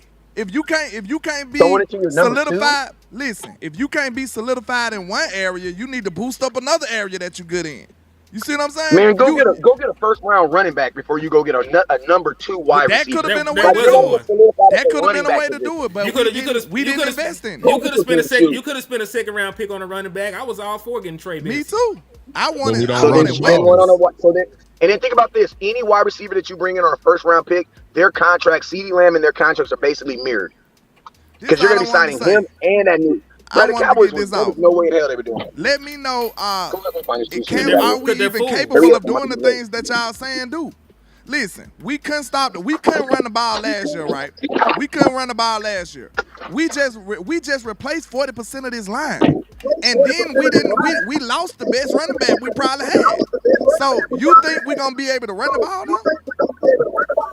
When Rico you see down, what I'm saying? Y'all telling me to run the ball, but we didn't invest in that. That wasn't the way we went into it. Honestly, the Dallas Cowboys ain't investing shit. We going down there. We sitting here talking about wide receivers we didn't draft. We sitting here talking about running backs we didn't draft, defensive tackles we didn't sign in free agency. Dallas Cowboys didn't really invest like that. If we being honest. What's going on? You got Wes. too much sound going on, bro. You got to mute that. I muted him for a second until he get his. Yeah, get they his got to sound. mute that. But what I'm saying is the ways that it ain't. Yeah, I was trying to I don't get know him if it's opportunity. me or what. That's West Side. Go ahead. Okay, I was about to say the easy things that y'all saying, run the ball, stop the run. We understand that. We know what football is, sir. But we're not capable of doing that. Did your team invest in doing that? No, they didn't. But there's the answer. Flip from Texas just said their way of investing or the way they address the problem is what Flip just said there. There's not running back per se. You did it all to try to invest into the offensive line. That's their thing. And what we're saying forever, bro. What I'm saying is, give me some playmakers at that position. If you're gonna stack the deck. If you know you can't stop the run, what does that tell you? You know what stopped the run last year for us? Us blowing people out. The clock. When we blew people out, it made teams one-dimensional. But that's how you supplement that, Flip. That's how you supplement that. Exactly. You blow out teams with a high-powered offense. Now they can't run the damn ball. Exactly. What you think happened in 2016? Our offense was so dominant that couldn't nobody run the ball. Couldn't run it. So when you get a team that when we had the close game, they ran a mud hole through us. Easy. Arizona, Buffalo, San Francisco. Name the teams that we lost. I mean, we didn't lose many games, but I'm saying those are the teams that you're going to see in the playoffs. And that's all it did was expose us. That's what Green Bay did. Aaron Jones had a field day. So what I'm saying is, if you're not good, like Landlord said, if you know you're not good at a specific area of the team, go ahead and strengthen the area where you're strong in. Well, we were strong in the offense. That's why I was in support and saying, look, I don't know what we got on, even though we addressed the issue with a linebacker, that still don't tell me how good our linebacking core is going to be. We don't even know how good Eric Kendricks is. We don't know. We really don't know how we don't know. We don't know. And we still ain't addressed. We still ain't addressed defensive tackle. We still ain't addressed that.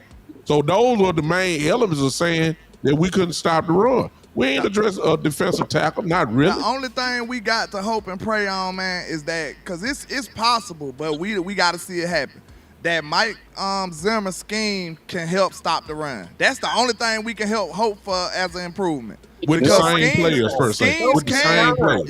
Yeah, schemes can help you. No, it is not. You tell them then, West Coast. Let me know. First off, you have 3 brand new linebackers playing linebacker. First off, you have Damian Wilson, who's going to be your worst linebacker in your room. You have Agent O coming back. He's going to be explosive off the end. We sure about that? Damone Clark. You have Damone Clark, who's going to be in a less elevated role. Why? Because now Eric Kendricks is going to be beside him. Eric Kendricks played well last year. And I'm going to tell y'all this right. I know you don't believe in Mazi Smith. I get it. Nobody believes in him. He's coming off an injury. Whatever he's coming off of, I just want to say this. This is where you want to start looking at any freaking defensive tackle in the first round, in the first year, no matter who he is, unless he's Aaron Donald, is going to basically have the same season Mazi Smith has. Why? Because you're playing against the most experienced position in all the NFL. And what is that? The center or the guard. Nobody has rookie guards or centers except for the Dallas Cowboys. Everybody got grown-ass men playing center and guard.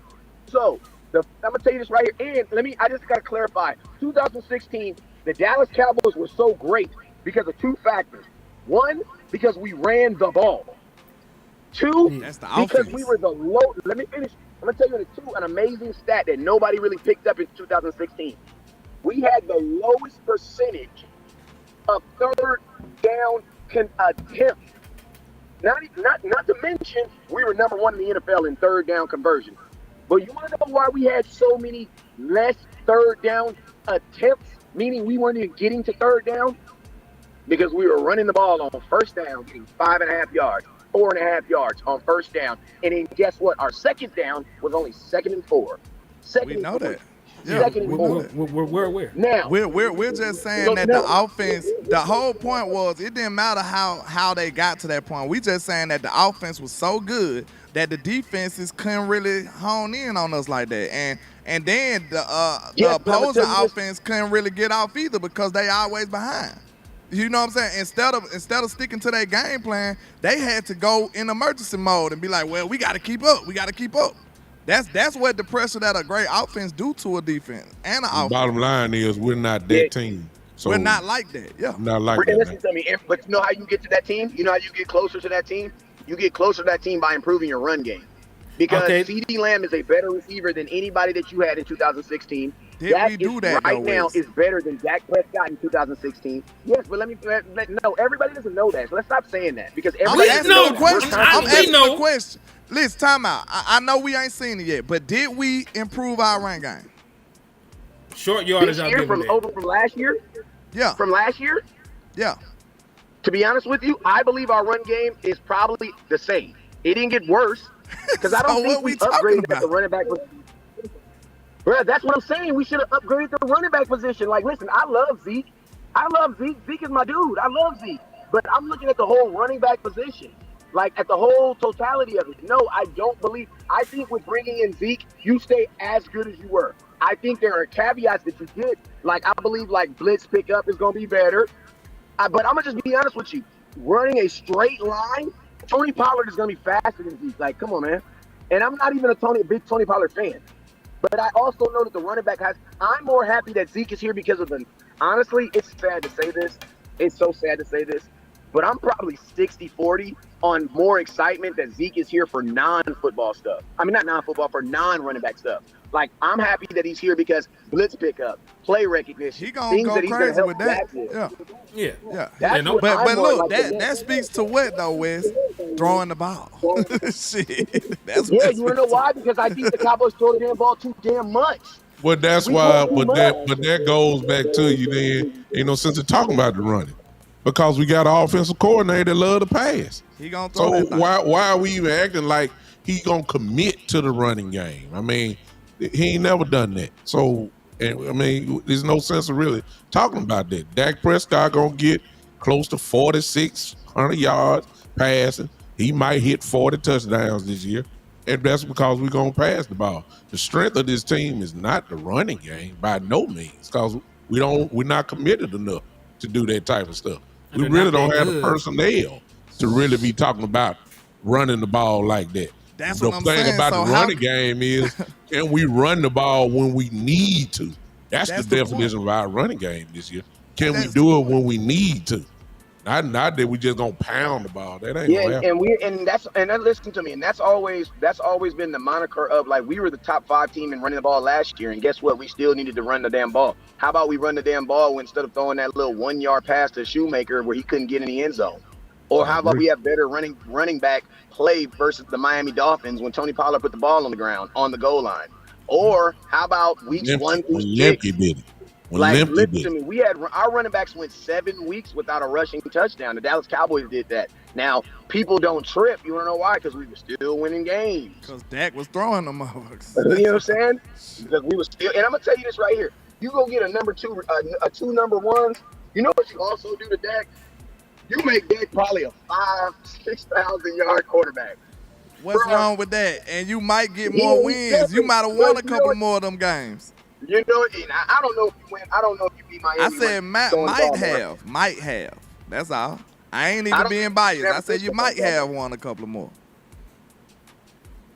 Cause look, especially in that Green Bay game, I feel like you would have had some. You know, if your listen, okay, it's a thin line between your defense performing like they should perform and not.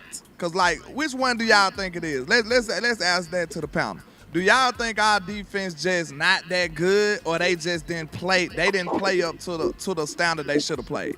I'll go first. I don't know what they are, because for majority of our games, we blew people out and made teams one-dimensional.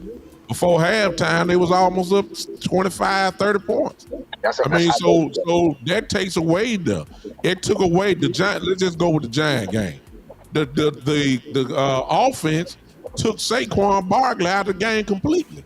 It was a blowout before even halftime. Yep. They had to pass the ball. So I don't know what the running back was going to be able to do.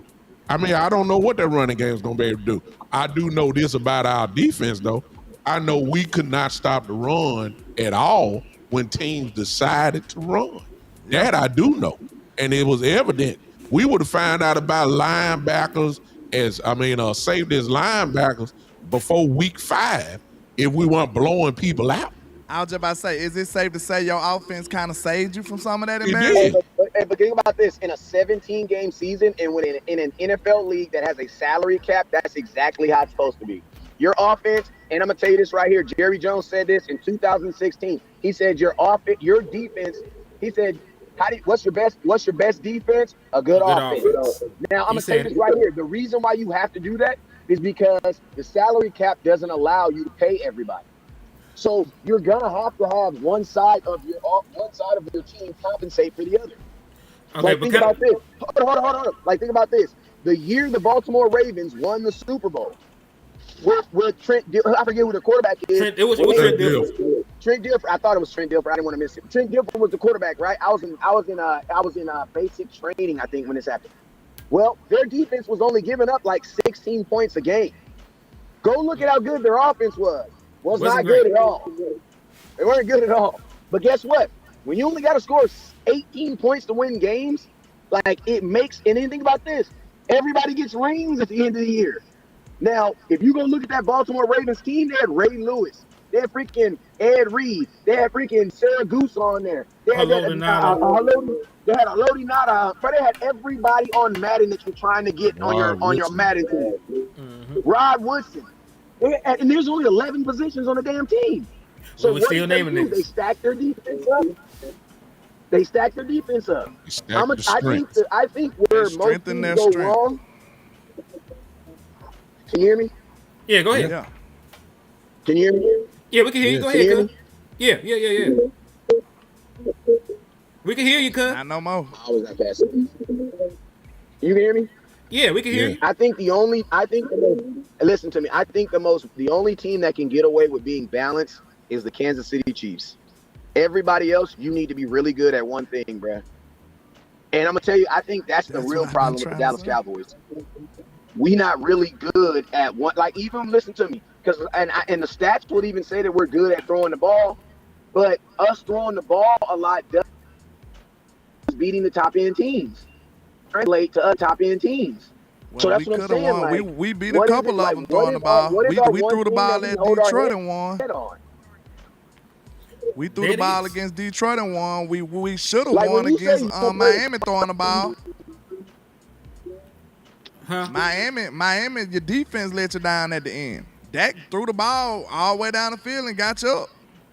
You know what I'm saying? Like, I know it's kind of hard. Like, I know traditional football says run the ball. But when your team can't run like that, you don't have the personnel to run like that, what else should you do? See, this is what I'm doing. I'm going into this season operating like the run game is already bad. Because I don't have nothing to say that it's great yet. I just don't. So, in those moments in the playoffs, what we was left with? Did you have a running game? No. Did you have a defense? No. What did you have in that game? All you ended up having was an offense that could put up some points. They did it late, but they did it. Your defense ain't do it late or early. You remember that. Your defense didn't do nothing late or early in that game. Your run game didn't do nothing late or early in that game. Huh? Yeah, he threw for almost 400 yards. That's my point. He actually threw for over 400 yards. 500 yards now. If your defense ain't gonna do shit, he gonna have to throw for 500 yards. Somebody got to do it. Nick Foles, when Nick Foles and then won the Super Bowl, Brady threw for 5 and he threw for like 4 or something like that. They had a whole shootout. If your opponent is scoring 46 points or whatever, you better have somebody who can put up 47. You better have some more offensive weapons. That's what you better have. Because you know your defense can't stop nothing. You better have an offense that can score right with them. Bottom line. You know what the caveat is this. You trying to do all that, be more explosive in a season where almost 60% of your offensive line changed. Like, for us to have, and Bishop said something that was so key, and I'm going to hang my hat on this. Like, all that sounds good if my offensive line stays intact.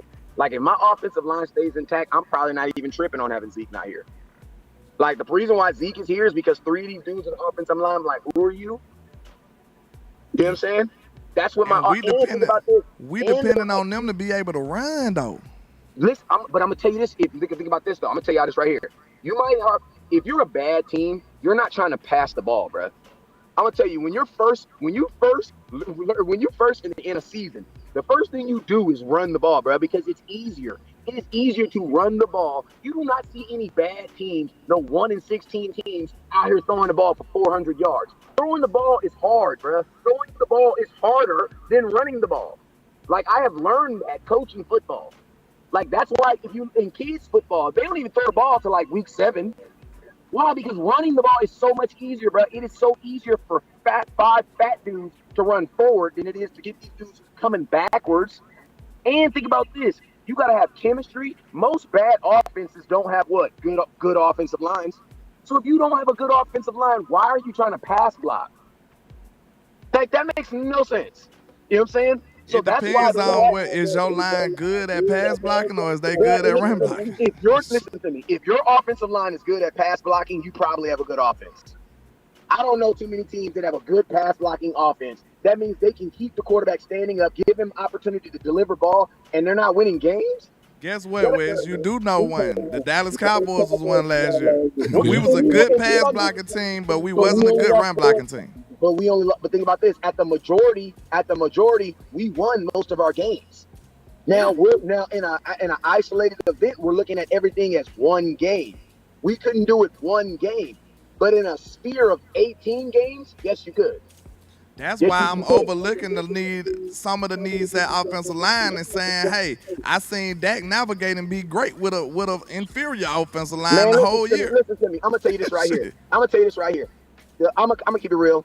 And this is the realest thing I'm going to say there all about the Dallas Cowboys and Dak Prescott. Dak Prescott don't need to figure out the league. He needs to figure out the goddamn 49ers. Because the outcome was the exact same because I'm going to tell you, the Green Bay Packers played the Dallas Cowboys the exact same way the 49ers played us. But guess what they did? That middle linebacker was everywhere, bro. Guess what they did, Wes? They bracketed CeeDee Lamb. and they put their best corner. Listen. They bracketed not early. They bracketed CeeDee Lamb, and they put their best corner on Brandon Cooks. That's what they did. That's exactly what San Francisco did in the second half. And think about this, and Dak still lit him up, bro. We don't need no another number one receiver wouldn't have helped you that game. We were down 27-0 before CeeDee Lamb made a guest appearance. Shit. That man threw a pick trying to force the ball to Brandon Cooks because his ass couldn't get open. No, he was not trying to force the ball to Brandon Cooks. He did force the ball to Brandon Cooks. That was a pass interference. That was a clear pass. He should not have thrown it. He shouldn't have threw the ball. And guess what? If the pass interference is there, Brandon Cooks catches the slant, probably takes it 40 yards. If Cooks was a little more physical, he might have not been able to get hemmed up like that. Yes, they should have called it though. Like, what are you talking about? It was a but they didn't call it though, Wiz. You can't discount egregious calls, bruh. He was on the receiver. Listen, the reason why he passed interference is because the wide receiver beat him. Like, that's what he did. Like, that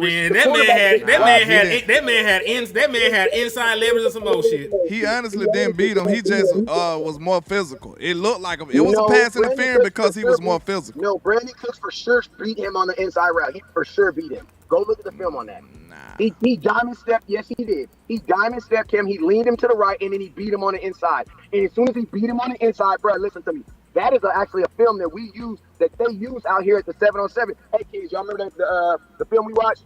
Remember the film we watched? Yeah. That's one of the plays we watched. He stemmed him to the outside. Brandon Cooks worked him, bro. And the wide receiver. So he got separation on that play. That's what you're saying? It should have been a defensive hold. Should have been a defensive hold. The DB got beat. Yeah, not defensive pass. It should have been a hold. And he held him. The DB did what he's supposed to do. He prevented a touchdown. Because he for sure is going for 6. He may not go for 6. He's going for 40. Because there was no safety over there. They were in cover 3, bro. If he beats that corner, there's nobody, bro. Brandon Cooks is rolling. That's why Dak threw it to him. Like, come on, bro. He had CeeDee Lamb wide the fuck open on a corner route and did not throw the ball. But guess what, though? But guess what? You had him open on the outside. You have a 6-yard slant that can go for 40 in front of you. You had a 30-yard. You had a nigga 30 yards open. Yeah, no, bro, it was a 30-yard play. CeeDee Lamb is always a priority. He is the first. Bro, listen to me. Marcus McFarland. I was trying to be fair, and I ain't want to say it because they already know. They say I hate on them, so I'm glad somebody else said it. I ain't gonna say nothing else. Go ahead. I ain't tripping. Hey, listen to me. I'm about to go coach these kids in tackle football. You know what I'm saying? I'll be back in about an hour and 30 minutes. You know what I'm saying? But yo, man, hey, listen.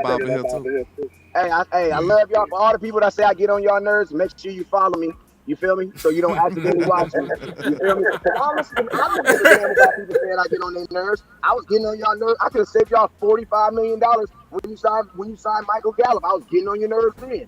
I was getting on your nerves when I told you not to sign Tony Pollard for $10.5 million. Getting on your nerves then. I'm going to continue to get on your nerves. That's what I'm supposed to do. That means I'm doing my job. I love you, though. You already know what it is. Never look down, stars up. Peace. Hey, I ain't jumping off just yet. Y'all got shit to do? Yeah, I got about in a minute. How long are you talking about? Just a couple more minutes, man. Get through. Cause hell, I had some more slides and stuff pulled up, so you know, we'll rock out for a couple more minutes and call it a night, man. Yeah, let's do it. All right. Well, look, hold up. I was trying to keep the peace though, but I'm glad Marcus McFarland said, and it's gonna sound like I'm gonna be a jerk for saying it, but hey, it is what it is. Maybe we should have had a bigger damn receiver. Maybe he wouldn't have got hemmed up like that. Go back and look at that play. That's all I'm going to say.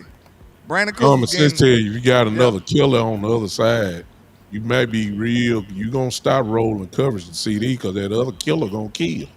Listen, the whole problem was big time. This is what I'm trying to tell people. They got to understand. The whole problem was when they bracket coverage on CeeDee Lamb, Brandon Cooks was not winning, bro. No. I'm telling you straight up, he was not winning against the good teams. Now, throughout the other throughout the season, he won on some couple on. That's why we was rolling. But against the better defenses and against the people that was in the playoffs, like the Green Bay, they used the same game plan that that San Francisco used. I challenge anybody. Go look this, because people think I just be talking about Cooks. Go watch Brandon Cooks game. Go watch the Cowboys San Francisco. And tell me how many times Brandon Cooks got open when Tre'Davious Ward was on him. Just let me know. And I know Tre'Davious Ward is like that. But you need somebody to combat that. I don't want to hear, oh, he a good DB, so you don't got nothing. No, I want to hear somebody like, listen, when he went up against Tre'Davious Ward, bro, he didn't win hardly number like 1 or 2 reps out the whole game, bro. Yeah. So and think about this. One-on-one. And that was one-on-one. So think about this. If he won them 1 or 2 reps, I was like, oh, see there. How many of those reps you think Dak gonna be looking at him? Yeah. Out of 2 reps, like, bro, I promise you, I'm not being hyperbolic. He didn't win hardly no reps against that man, bro. I promise you. Yep. Go challenge me. For the people who want to hate on me and think I'm hating on Cooks, go watch San Francisco tape and tell me how many times Brandon Cooks got open. I bet money it ain't more than 5. Yep. The whole game. They were physical with him, jammed him up, couldn't get nowhere. The whole game, we can bet. And then you gotta incorporate that. You gotta incorporate that into how many times Dak actually even looking at him in his progression. You see what I'm saying? He's not looking at Brandon Cooks every time. So if you can't get open number 5 times, what the hell am I doing? What is you doing? No. You got Ratio, I don't know. I know you like flooring it, but we got to see. I mean, we got to see it. You know what I'm saying? You got a whole game big time, and you only got open 5 times? That's not good. What the hell I'm going to do with that? That's not good. You supposed to be, look, even though Tre'Davious Ward is one of the best corners, I give you that. Listen, but if you say this, listen, even though Tre'Davious Ward is one of the best corners, you should at least win 50% of them reps. Yeah. If you like that, at least give me 50%. Especially if you one-on-one. Yes, it was one-on-one. With his type of speed that he still has, he should have got more than 5 times being, there's no question about that. Flip from Texas, you might be on to something. Hell yeah, I'm watching receivers. That's my natural position. I'm going to watch that first. Yeah. Yeah. I go back and watch the other stuff too. But yeah, I'm focused on that. I'm trying to get to the play, but I don't want to pass the shit. You trying to get to the interception? Man, y'all making me miss the debate. That's why I was trying to get out. Man, Donald Trump finna be going crazy. Man, about to study that shit. Man, I told you I watch debates. I like debates. Yeah, Donald Trump finna act a fool. It's finna be funny. It's finna be entertaining. That's all. Hold on. I think this is the series. I think this might be the series because we're backed up. All right. Let's see. I'm telling you right now. So what Brandon Cooks doing on that play? You see where the ball landed? Hold on. Let me pause that shit. I'm trying to get this screen bigger. That's about the best you're gonna do right there, Henry. You ain't gonna be able to zoom in and stuff. Not the way it's set up here. He just sacrificed himself. He ain't so true. He just sacrificed himself. You're not gonna be able to kind of see. You're not gonna be able to see Cooks even when you widen it out. We just trying to see him get off the ball. You know what I'm saying? Yeah. We just trying to see him get off the ball. We ain't really worried about the play. We want to see how he get off the ball. Here we go on the wide screen. He had the top of the screen look like. Look at that. No, that was Michael Gallup. That was Gallup right there. I'm telling you right now, them boy bracketed CeeDee Lamb. They had a safety help over the top, and that boy Brandon Cooks just couldn't win against their DB, bro. They did. They locked in on him. Think about this. What's his name? Jair Alexander. That's why he was on Cooks on that play. Yeah. Because they was bracketing CeeDee Lamb and they best corner on our number 2. That's why I'm telling you, I felt like we need a better number 2. If Brandon Cooks ain't gonna win, bro, we need a better number 2. And then no real threat of the running game. No run game at all. No run game. They can do that. That was one right there. He had no separation on at all. Now that play where he got the pick, West just said he won. I'm just saying. He right there. Man, that man ain't getting no separation. Got no separation. Man, that man ain't getting no separate. I know what And here the funny part about it, he played off of him, but he still wanted, and maybe it's the route. Maybe they were sitting on him. They knew we were running slants. But still, that ain't no separation. Man, I know what I be talking about, man. I watch this stuff, bro. I see more green jerseys than Cook, because the man on top of him so much he Man, swallowed that him dude up. all over. Man, he all over Brandon Cooks on that play. Yeah. And listen, in a play like that, this is what I want y'all to realize. As a wide receiver, on a play like that, you got to get your position. You got to get body position. Yeah. You can't let him be in your spot. You can't let him beat you to it, even though you know you got to body him up. That's your space. Yeah. You got to get big and protect your space. Body up and box out. He got to be on your back. He cannot be around you, bro. Yeah. That's why it's an interception. You got to be in front of him. Yeah. You can't let him get in front of you at all. It make no difference how short you are. Your body should be able to get there. Running to the guy. You're supposed to be in front of him, bro. Bottom line. That's the truth. That's the whole play. Like I know them routes look simple to y'all, to some people who don't, might not be familiar with wide receiver stuff, but it's important to where you place your body, where you position your body. Positioning is everything on a curl route or a comeback route. You need to be you almost like a power forward now. You boxing them out. Yeah. Especially if you don't got no separation. You got to box them out. That's when you need a bigger physical receiver. Yeah. No doubt about it. Crazy, man. Some of this stuff is just easy to see. You know what I'm saying? You let this man be all over you, bro. The dude longer than you. He got length. He was all over you. Like, yeah. And then, ladies and gentlemen, this is why we don't really do a whole lot of arguing, because the film don't lie, as they say. The film gonna tell your ass. Ain't no running from that film. He can't but lie, man, I'm finna go head out, man. I gotta go see this debate. I'm finna get ready to laugh at Henny, can you hear us? Yeah, I'm back. All right.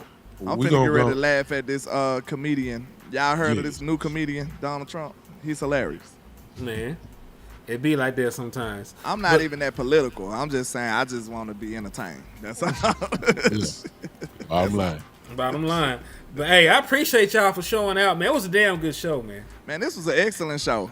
I think if no show represents that we are unscripted and that we are uncut, this show shows it. Because, like, bro, we just go.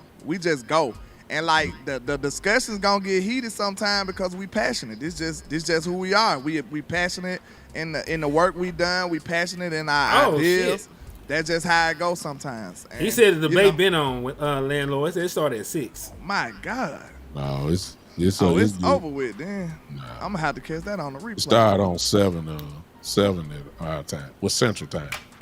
Oh, it started at 7, so we ain't too late. It's an hour in. He already cussed somebody mama out, man. He done cussed everybody out by 9. Hey, his last one, man, that joint was hilarious. Go back and watch. He was calling people out saying they were getting paid and everything. Donald Trump be going off. I think he was like, he said something. He was like, yeah, you took money. Like, Trump crazy, bro. That boy, that crazy. Hey, I appreciate all y'all, man. We appreciate y'all. Everybody in the chat, appreciate y'all. Appreciate y'all, man, for the support, man. What y'all say, we got, we need y'all to support the shows, man. Make sure you hit the likes, hit the shares, hit the donations, the cash outs, man. We need help to support this independent content, man. We can only do this because we independent. Yeah. You think y'all would have got that debate on ESPN? Hell no. You think you would have got that debate on anything that's a major network? We can only be uncut from y'all support, man. So that's why you got a raw, uncut show like this, because we are independent and we powered by y'all and y'all support, man. So we appreciate y'all. Indeed, man. And hey, I need y'all to go ahead and take this on out, man. What West be saying when we close the show down? Never look down, but the stars always up.